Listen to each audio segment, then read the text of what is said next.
Hello, welcome to Image Bearers. My name is Otoma Edje. So excited to have on the program today Dr. Zena Hitz, who is a tutor or a professor, but it's a little bit different, at St. John's College in Maryland. She is the author of Lost in Thought, The Hidden Pleasures of an Intellectual Life. Thank you so much. So if you want to discover how you can learn to lead a meaningful life, please stick around for this episode. Again, thanks again for joining us today. It's such a pleasure to be here, Otoma. Thank you. Yeah. So before we dive into the questions, for those of you that are watching, please consider clicking like and subscribing to the channel so we can get this out to more people. Let's go ahead and dive in. So the first question, Dr. Hitz, if you can please tell us a little bit more about yourself, your upbringing, and also what led you to writing this awesome book.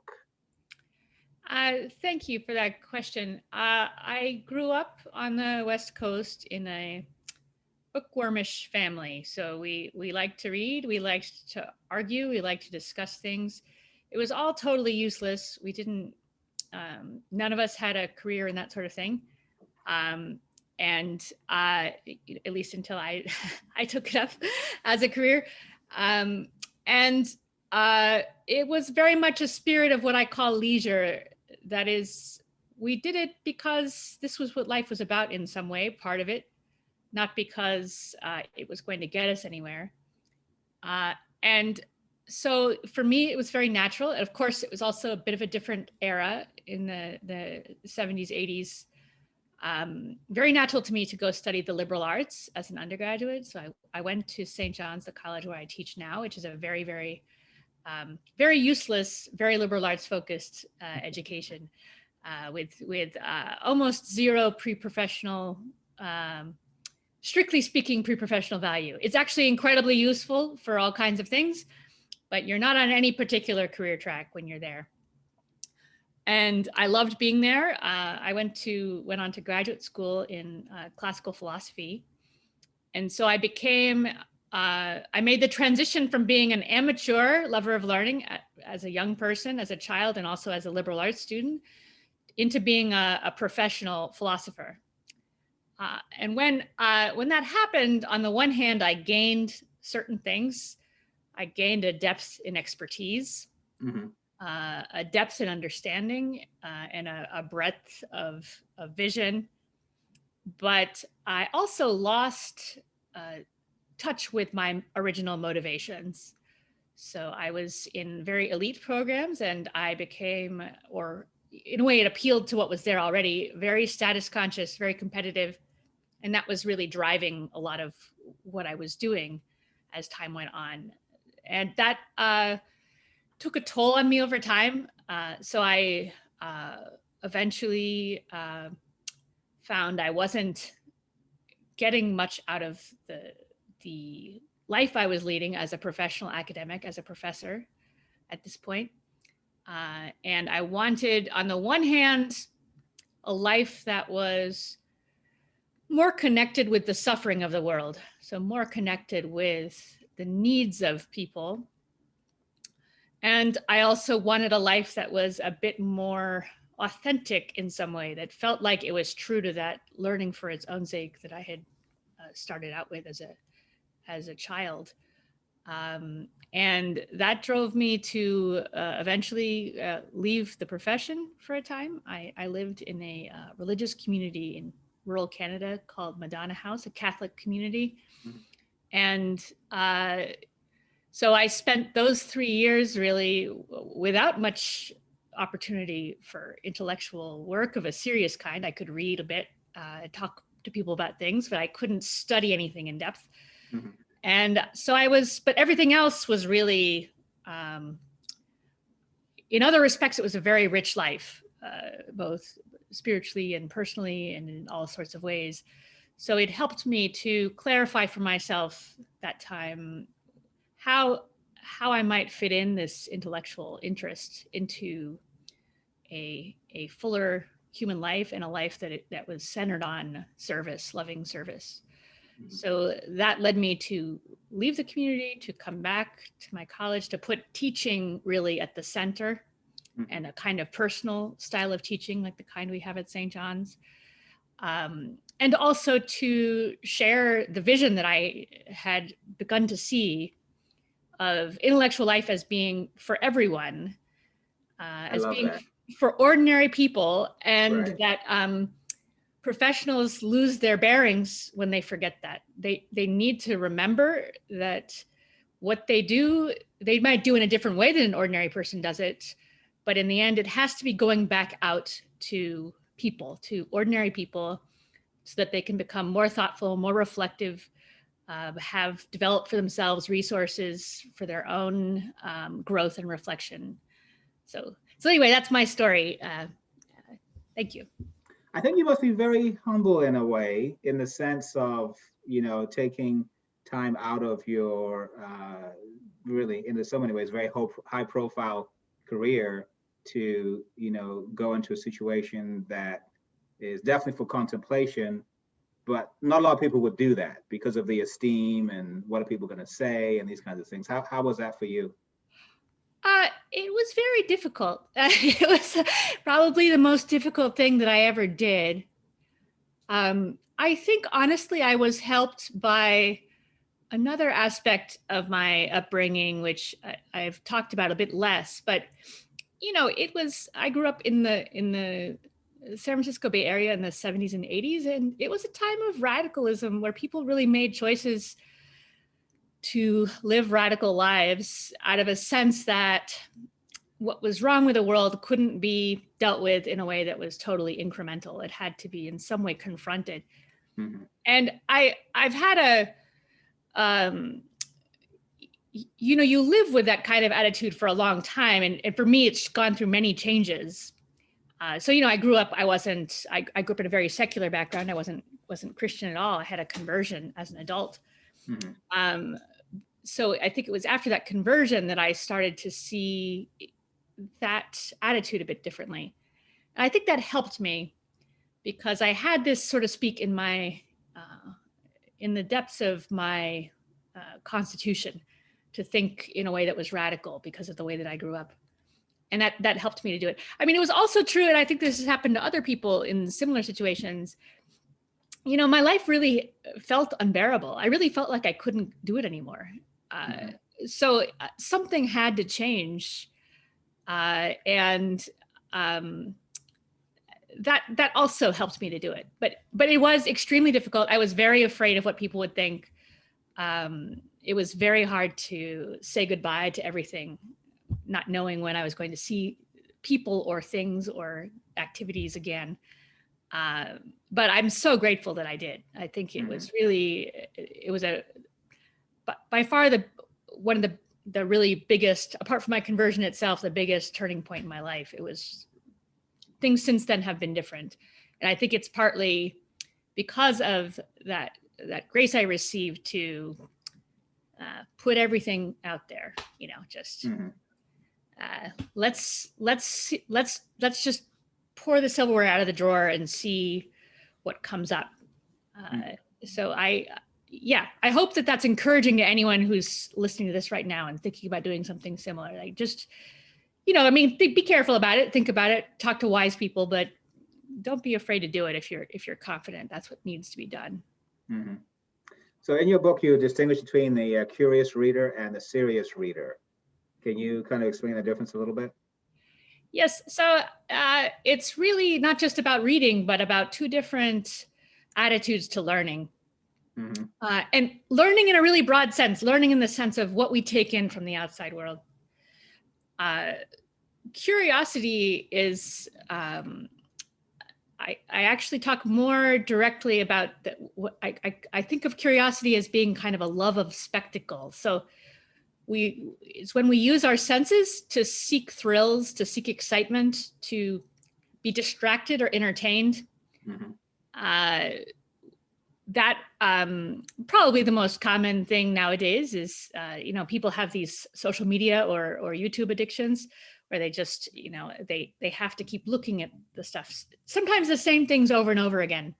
So repetition is actually a feature of love of love of spectacle, and wanting to look at car accidents, and it's something that's built into us as human beings. Mm-hmm. But it's a way of relating to the world that doesn't really result in growth. We don't grow from these experiences. We're just sort of distracting ourselves. We're filling the airtime, so to speak. Mm-hmm. We're so not kind of like learning without an object, or taking things in without an objective. Well, that can cut either way, because sometimes learning without an objective can be good. That is, if you're just looking at the plants in your garden and thinking about how they differ from one another, maybe you didn't start out with an objective, but something about the world opens itself up to you. It's more actually active than that. It's I want to distract myself. You have these impulses. You don't want to sit in the empty room. You don't want to hear the silence. There's something you don't want to do, or there's something you don't want to think about. And so you just absorb your senses. So in the case of reading, that would be reading like potboilers or thrillers. Again, it's not a bad thing to do always. Sometimes you just need a break. You need a distraction. But the worry is when that really becomes the way that you engage with the world, the primary way. Mm-hmm. So as seriousness is an interest in growth, in real openness to reality, and letting things sink in and change you, whether that's the natural world, plants or birds, or forms of science or mathematics, or whether it's great literature where you really you're looking for something, you're reaching for a deeper mode for your life, and what that is, you don't always know in advance, but you do keep reaching for it. That's the kind of thing I think seriousness is. I call it the virtue of seriousness. It's a commitment to whatever you happen to be doing, to get to the bottom of it, to get to what's deep and real, and that's going to be transformative for you in some way or other, or be a way to grow in one way or another. Okay, thank you. Sure. So in a recent podcast, you shared about a group of mechanics who wanted to develop their own program for learning. Can you please share about that and some of the elements you might recommend for a group that wants to develop a community that loves to learn? Right. So it's actually not something that happened once. It was a broad movement in especially the 19th century in the UK and in the US. There are very nice books. The historian of these movements is a guy named Jonathan Rose, Rose, who teaches at Drew in New Jersey. And he describes these organizations. They were frequently connected with the labor movement. So people who would get together and read together. They weren't from literate cultures necessarily. They were people who were sort of put in the position by society of working in a sometimes grueling and exploitative way, mm-hmm. but they sought modes of dignity that kind of work didn't allow them.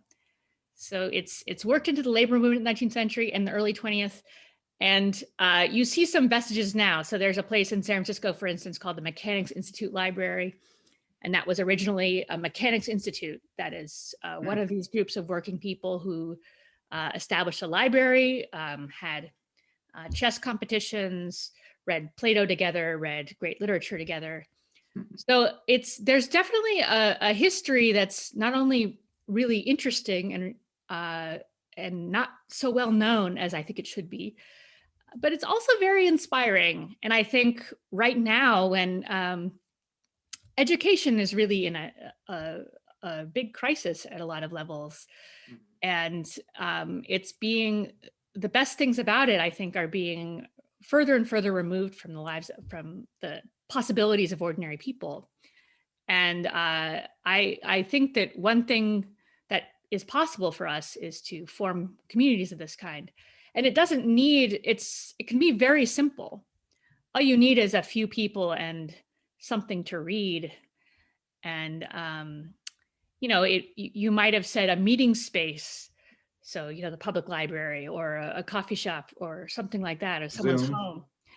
But yes, exactly. Zoom opens up possibilities. It has. It definitely has. So I think, and I hate teaching on Zoom. I'm an in-person sort of a lady, Sure. but actually for this kind of thing, I think Zoom is a godsend, because you can find, if you don't have people in your local community who are interested in this type of learning, you can reach out and find people all over the country, all over the world who are interested in it. And in fact, if you anyone who's interested in doing something like that should feel free to contact me, because I have a little organization that's been doing that, setting up little reading groups for adults, no tuition, no credits. And it's remarkable how simple it is. It's a very simple style of operation. And the only thing you need is a means of connecting with others with the same interests. So something like that would give me a lot of hope if it really took off, because I think that's where intellectual life really belongs. It belongs in communities. It belongs among ordinary people.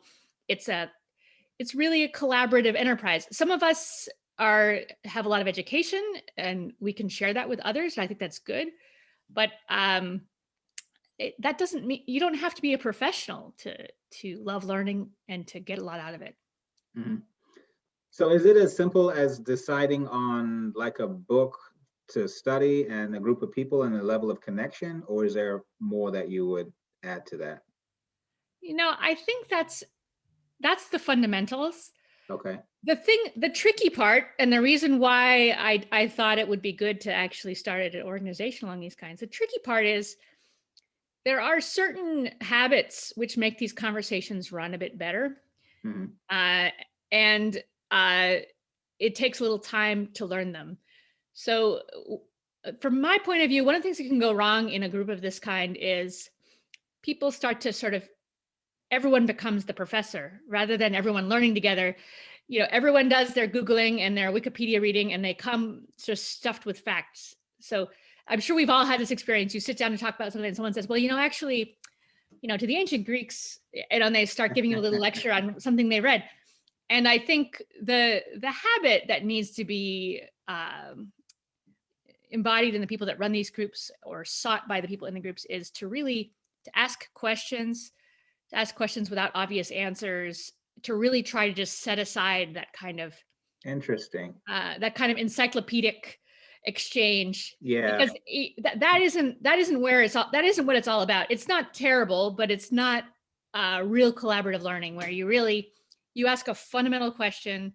Each person has some perspective on it coming from their unique path through the world, and you guys work together to get somewhere or other. It doesn't have to be anywhere in particular, but just somewhere further than where you started. Yeah, so I'm part of a group where it's called Disciples Working to Abolish the New Jim Crow. And one of the things we're trying to do is put together an anti-racism Bible study toolkit, which has things like definitions. It has problematic U.S. history, problematic church history, problematic Church of Christ, because I'm part of the Church of Christ, Church of Christ and International Church of Christ history, and problematic racism in the church currently, which is like, whoa. and we want this to be a very usable document once it's done. Only thing is, we've asked, like, in a lot of ways, I can say lay individuals to help us put it together, which I think we're doing the best that we can. But we've started asking some more professional individuals to assist us, and I'm hoping that it doesn't become something where it's like the teacher says it should be done this way, and yes, we'll get it done, but it takes away from the learning that could occur.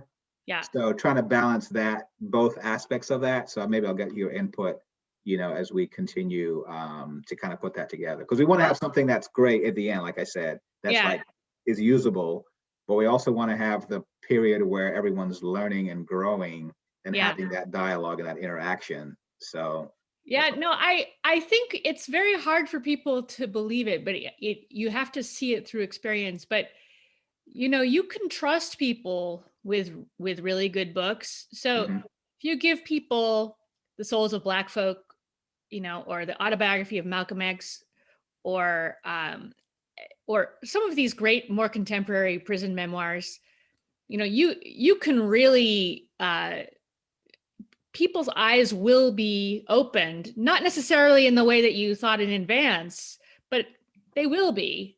Mhm. You're getting a window onto the world that you didn't see before.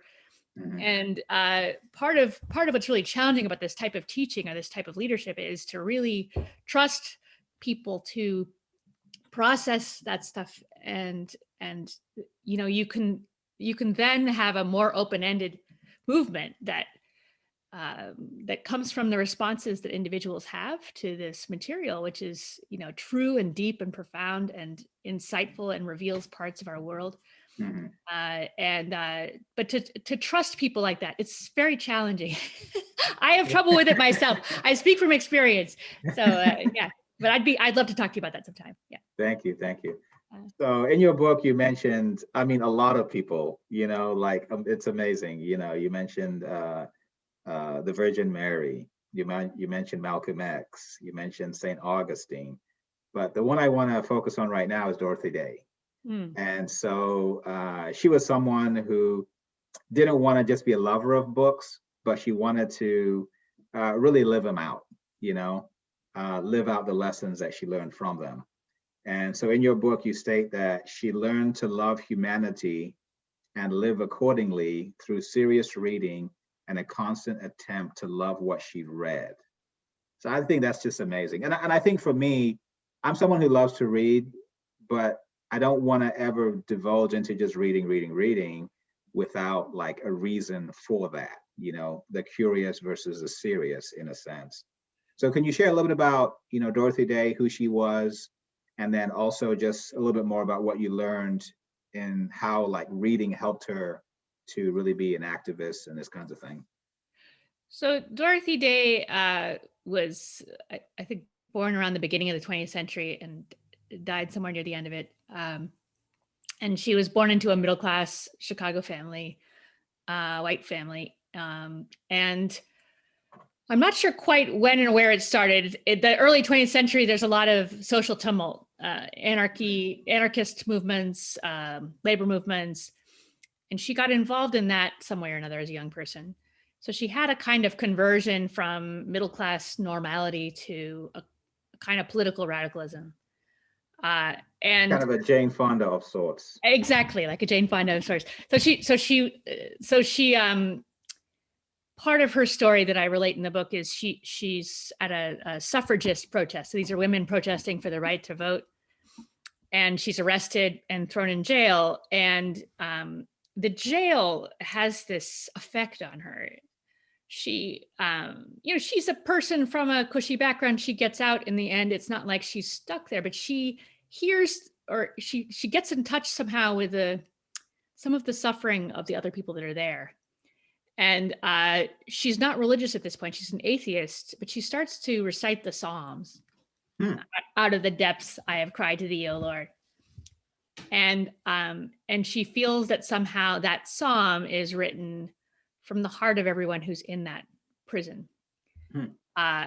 So the Psalms are a book. It's a book, and that's a moment where something that she read that was just words on a page gets revealed as a piece of her lived reality.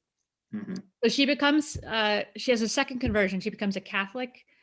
And then she has this deep desire to unite the political radicalism of the anarchist groups, the communist groups she was involved with, the labor groups, with Catholicism. So she founds a movement called the Catholic Worker Movement, which still exists. They still have communities, various parts of the US, which was a community that exercised radical hospitality. So they opened their doors to everybody. Radical hospitals are like pointy brooms or what? No, no, they had their houses. Anyone can go and stay. So they would take in homeless people for indefinite periods of time, and the volunteers and the homeless people were not treated differently from one another. So they would mix. It had a anarchist flavor. So there was no one was in charge of any of these houses, which meant, in a way, I feel like that's a bit of a flaw of the movement. They went in a variety of directions because there wasn't solid leadership. But anyway, they also were involved in various the peace movement, the anti-atom bomb movement, the anti-nuclear weapons movement. But she says at one point in an interview late in her life that it was books that made her who she was. And she talks about the books that she really loved: Dostoevsky, Upton Sinclair, who's a radical writer of the early 20th century, and some of Jack London's novels, and that she would read in these novels about the sufferings of the poor, the working people, and then she would want to go out into the world and encounter what those books were talking about. So that's what I mean about the serious reading and her own seriousness. In some of those books are not that great. I don't think Upton Sinclair is a particularly brilliant writer, but if you read him seriously with this attitude of seriousness, then you want to go out and see what reality he's trying to unveil, which was the terrible conditions of working people at that time. So. Yeah, I think just a little diversion. You also mentioned Malcolm X. So yeah. I was very interested in, just reading through that, or I guess listening to it in Audible. And you mentioned that the thing that really made a change for Malcolm X wasn't necessarily his reading, but it was someone who was reading. Like it was this individual that got him into books. That's right. Can you share a little bit about that? Because I think sometimes we think of a program, and it's not necessarily always the program that's the answer, but the individual who has the heart for learning, who has a heart for books, that can then pass that love on to others. So can you share about that a little bit? Well, sure. And I think it given that I'm talking to a Christian and that your audience might be Christian, I think there's a clear analogy here. So the gospel is in a book. You can get it from a book. But most people become Christians because they meet another Christian. So it goes from person to person. And most religions are like this. It's not just Christianity. It goes from a human being to a human being, individual to individual, from heart to heart. And a lot of things are like that once you start to look. So I think it's important that, Malcolm X, this is before he's called Malcolm X, but he's in the prison. And there's this huge library. It's there all along. But he doesn't have the urge or the drive to go delve into it until he meets this human being, John Elton Bembry, who is learned and who has this power in himself of thinking and reflecting and holding forth on certain things, who kind of points to a different way of being for him. And it's that I think is really crucial. So part of what I think is going wrong with education right now is that we're thinking too much in terms of standards, programs, lists, curricula, and we're not thinking in terms of who are the people who our children or our young people are seeing, and what are they learning from those people, and are we permitting that movement to take place? Where, for instance, in my classrooms, because I have the privilege of teaching in this special, unusual school, I love a poem, I bring it to my students. I say, look, let's read this together. This is what I love about it. And they see through me something that they may want for themselves, and they chew it up their own way. They digest it into something that's new for them and that belongs to them, not just something they get from me. So that kind of human influence, I think, is really important and really neglected in our current environment. Yeah, I think he went on from there, speaking of Malcolm X, and read like the entire library, including a dictionary and a bunch of stuff. So. Oh no, I mean, something must have really caught fire. Is the type of reading he describes is not ordinary. I say it's all for ordinary people, but he clearly just he saw something and he fell in love with it, and he just burned with it, until he was released from prison. And then we saw the results after that. I mean, that was who he was after that. Yeah, one thing real quick. So another thing is, like, I'm sure you've heard of QAnon and just Yeah. a lot of distortions and stuff. I'll just leave it at that. But Yeah. do you think, like, when I think about Malcolm X and just how he was able to continually see more truth as he learned more, Yeah. and just the courage to face reality, Yeah. do you think that, I'm sure there's a lot of complexities to this as an answer, but like, as far as a QAnon, do you think there's some solution there, where people are actually, if they, and I don't want to come across in a judgmental or whatever way, but Yeah. with more reading and more, you know,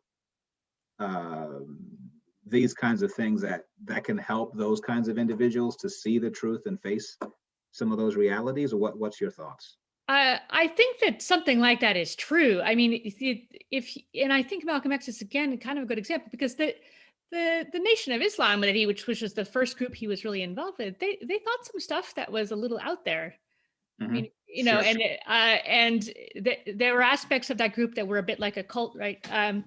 But and this is the way I imagine him, right? It's something I get from reading his biographies. It's not something I know. I've never known him or talked to anyone who knew him personally, but I think he must have had in himself, from that time of reading, from that time of disciplined reflection, he must have had in himself resources to say, when things started to crumble a little bit, to reach for more, to reach for something else, and to have this experience on the pilgrimage to Mecca, where he sees, every human being swarming around the shrine, and he something clicks for him.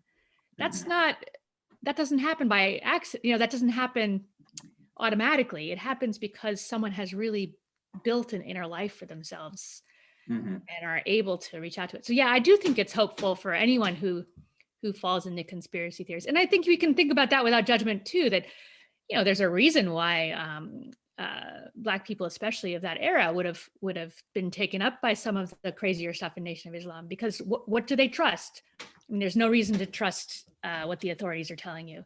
They've lied 1,000 times. They treat your well-being as being dispensable. Why should you believe them?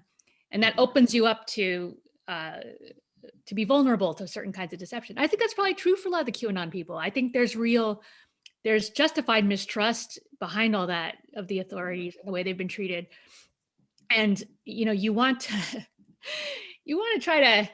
people to have some real inner resources under those circumstances, because otherwise, either you believe the authorities or you believe the crazy things that the anti-authorities tell you, and you want to be free, right? You want to see things the way they are, which is probably not what the authorities are telling you. And it's probably not what the crazy conspiracy people are telling you either. It's something else. Thank you. Sure. So let's say, for example, the U.S. Secretary of Education is flipping through Twitter and comes across MC Hammer and says, "Oh my gosh, this guy read Zena Hitz's book. Oh my gosh, let me find out what that's about." And he clicks on it and he's like, "Oh man, I need to get this book." He reads it and he's like, "Okay, Dr. Hitz, I want to make some changes to the U.S. curriculum. I know it's going to be maybe just 4, 8 years or who knows what, but what would be some advice you'd give the U.S. Secretary on that to develop a love of learning?" Yeah, I think, it's such an interesting question. I'm not in the end a policy person. I want to try to MC Hammer too. I want to describe this way of life as it can be idealized, as a model for us, as an inspiration for us, and what policies might depend on the circumstances. But let me try this. I think this is what I would say. And it connects to what we were talking about with Malcolm X and John Elton Bembry. Education has to be person to person. Yep. We have to unleash and nurture the creativity and the imagination of teachers, as far as their students are concerned, and allow them to build real relationships with their students and give them some freedom. So, I'm very against these nationwide standards, no child left behind kind of stuff. For this reason, it really has depersonalized our classrooms. And, I heard a story from a friend of mine. I know a lot of very idealistic people who have tried to go into teaching and have been driven out because of stuff like this. But this story was in Baltimore. He was told that as a teacher, he would get a script and a timer, with his classroom. That's just not human. That's not a way of humanly connecting with a group of students. So I think I'd suggest something like the following. What we need is to nurture 1,000 experiments in education, all of which are local, are part of the community. And that one way we could do that would be to make the Department of Education more like the National Endowment for the Humanities or the National Endowment for the Arts. That is, make it a grant-making body where people who have initiatives can apply to the federal government. It goes through some field of professionals, and then you get a grant, and that grant can support you in your educational work. Because the problem is not talent. There's brilliant people out there who want to teach and who want to connect with their communities, but they need to be free to exercise their imaginations, and they need funding. So that's my idea. I think just having big foundations that fund various kinds of community level learning, I think would be great. Yeah. Okay. No, I appreciate that. And I'll have to find out if I can get his Twitter handle, and I'll. Yeah, if you could help me out in this, I'd appreciate that. Yeah, just 20 minutes with the guy would be all right. Yeah, so after he sees him, if he scrolls past Twitter, his and sees mine or whatever, then it's like, okay, Dr. Hitz. Cool. Okay, so as we come to wrap up right here, I think the last question I had is pretty similar to some of the ones I had already covered, so I won't go through that one. I'll kind of go a different direction. So I know you've read obviously a number of books, and you as a tutor, and maybe you can, I guess, as in answering this question, maybe you can also explain what a tutor is as opposed to a professor, at your college. That's the first thing. But I think with that, what are some books that you could recommend for people that want to develop a love for learning, whether it's either books similar to yours that generally talk about a love of learning, or books that if they read them, they'll love the stories and just the different things there. So, what can you give some input there? Sure. So, so there's two questions, right? One is about what to read. And the first one is now, I think I lost track of the first one. Tutor. Oh, what it means to be a tutor.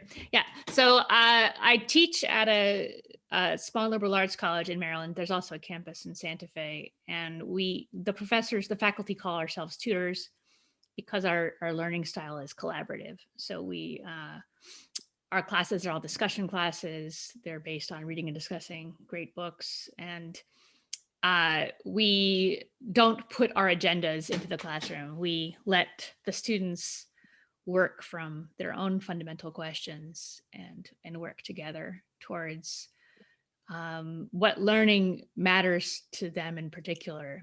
I mean, with some guidance, with some standards, but we want to cultivate free learners. That is, people who are going to learn throughout life, people who are going to learn on their own power. We don't want people to be dependent on authorities to guide their own learning. You want to know how to use an authority, but you don't want to be dependent on them in the same way. And always a little bit of skepticism, investigate the sources, think about where your books are coming from. And that's especially needed in the information age. I think young people don't necessarily know that, it was human beings who wrote everything that's in Google, they wrote it from somewhere. Or bots. Yeah. Well, exactly. But you want to know what's the sources, what's the evidence, where did this come from, so that you can make your own judgment. As far as books to read, I think that there's a couple of classics. An old book called The Intellectual Life, which is a bit of a handbook for an ordinary person who wants to cultivate with an intellectual vocation. So there's advice in there about setting aside a couple of hours a day to work, what kind of project to I think I undertake. saw that one. Who's the author of that? Certilange, so That's it. Sertillanges, Certilange, Okay. The Intellectual Life. And there's a similar type of book on a more general level called Leisure and the Basics of Culture by Joseph Pieper. So these are two books by Catholics about intellectual life and intellectual life as directed towards God in some way, and for ordinary people. Mhm. There's also, I think, as there's a really, I think these books are really startling, and I think that they may be interesting for some of your listeners to know about. There's a writer named Leon Kass, Kass, who's written a couple of commentaries, one on Genesis and one on Exodus, which are very interesting. They're not written, strictly speaking, from a faith perspective, but they're also not skeptical. That is, they're reverent of these books as teachers of wisdom that can matter for human life. But he reads in a very creative and unconventional way. And I think something like that, for a book that's relatively, widely read and well loved, to read something by an author who's really reading it in a way that feels upside down, I think that can be really helpful. So I can recommend his books, Leon Kass. There's one's called The Beginnings of Wisdom, and the other one's called Building God's Nation. Those are the two commentaries. But Okay. I can recommend those. Last question is Augustine. So I know definitely there's a lot to unpack with his life. What would you say some of the takeaways that you got or you think people can get from reading his life? Oh, well, I should have said that anyway. That should have been the first thing I said. Read Augustine's Confessions. Okay. It's a little rough, so get a friend to read it with to help you out, to motivate yourself, because it's a little dense. But this is the story, one of the great conversion stories. Augustine is a very ambitious teacher of rhetoric in the 4th century AD. His mother's a Christian, but he thinks Christianity is stupid. He joins a kind of a cult, which gets back to our other discussion. The Manichaeans. They had tattoos and earrings. I don't. They probably did. If you read about them, you could imagine pretty much anything. They were weird people. They didn't have like CD boxes. Maybe they had like banjos that they were. I don't know. I wish I knew more about their musical lives and their outfits and stuff like that. All I know about is their ideas, which are wild enough. He's in a cult, and he, through his studies, through his reading, finds his way out of the cult and finds his way into an openness to Christianity. And he's very careful writer. To me, he knows what the intellect is good for. It's good for a lot. He also knows its limits. He knows that there's a point where the intellect has to stop and you have to put yourself before God. So that moment in the book is particularly striking and beautiful. And then also he, at the end of the book, he sort of shows you what his converted Christian intellect can do. He has these beautiful theological reflections. So it's a wonderful book. And his example is very helpful, I think, for us. He's very much a modern person, Augustine. He's very easy to relate to. And I think modern readers have a lot to get from reading the Confessions. I think back to our earlier discussion, I think he was also impacted by someone who he really respected and admired, Cicero, that had an impact on him. Cicero, he read, that had a big impact on him, but even more Ambrose, the Bishop of Milan, knowing him and seeing him.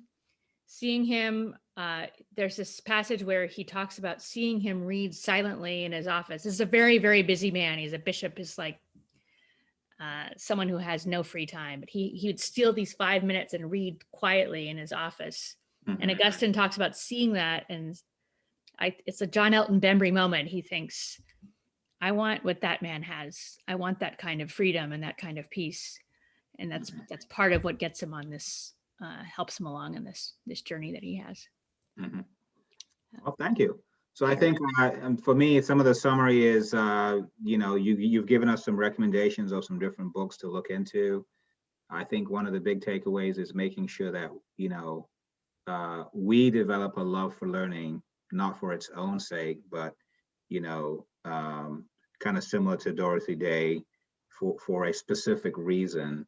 And I think if we're also to have the love of learning get transmitted to others, we need to first possess that so people can see that in us.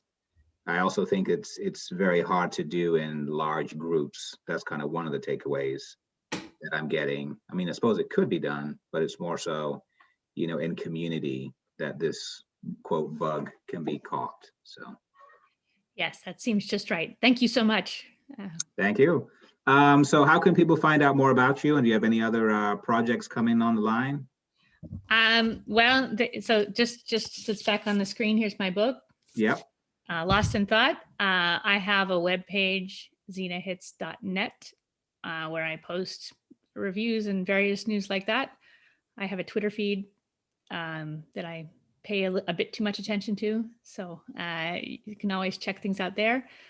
The next book project is about religious life. So about religious communities. And it'll be short, similar kind of thing to this type of book, but thinking about what radical lives of community, Christian community can teach ordinary people. So that's what's next. Well, thank you. Again, for those of you that like this episode, please click like and consider subscribing. Zena Hitz. Thanks.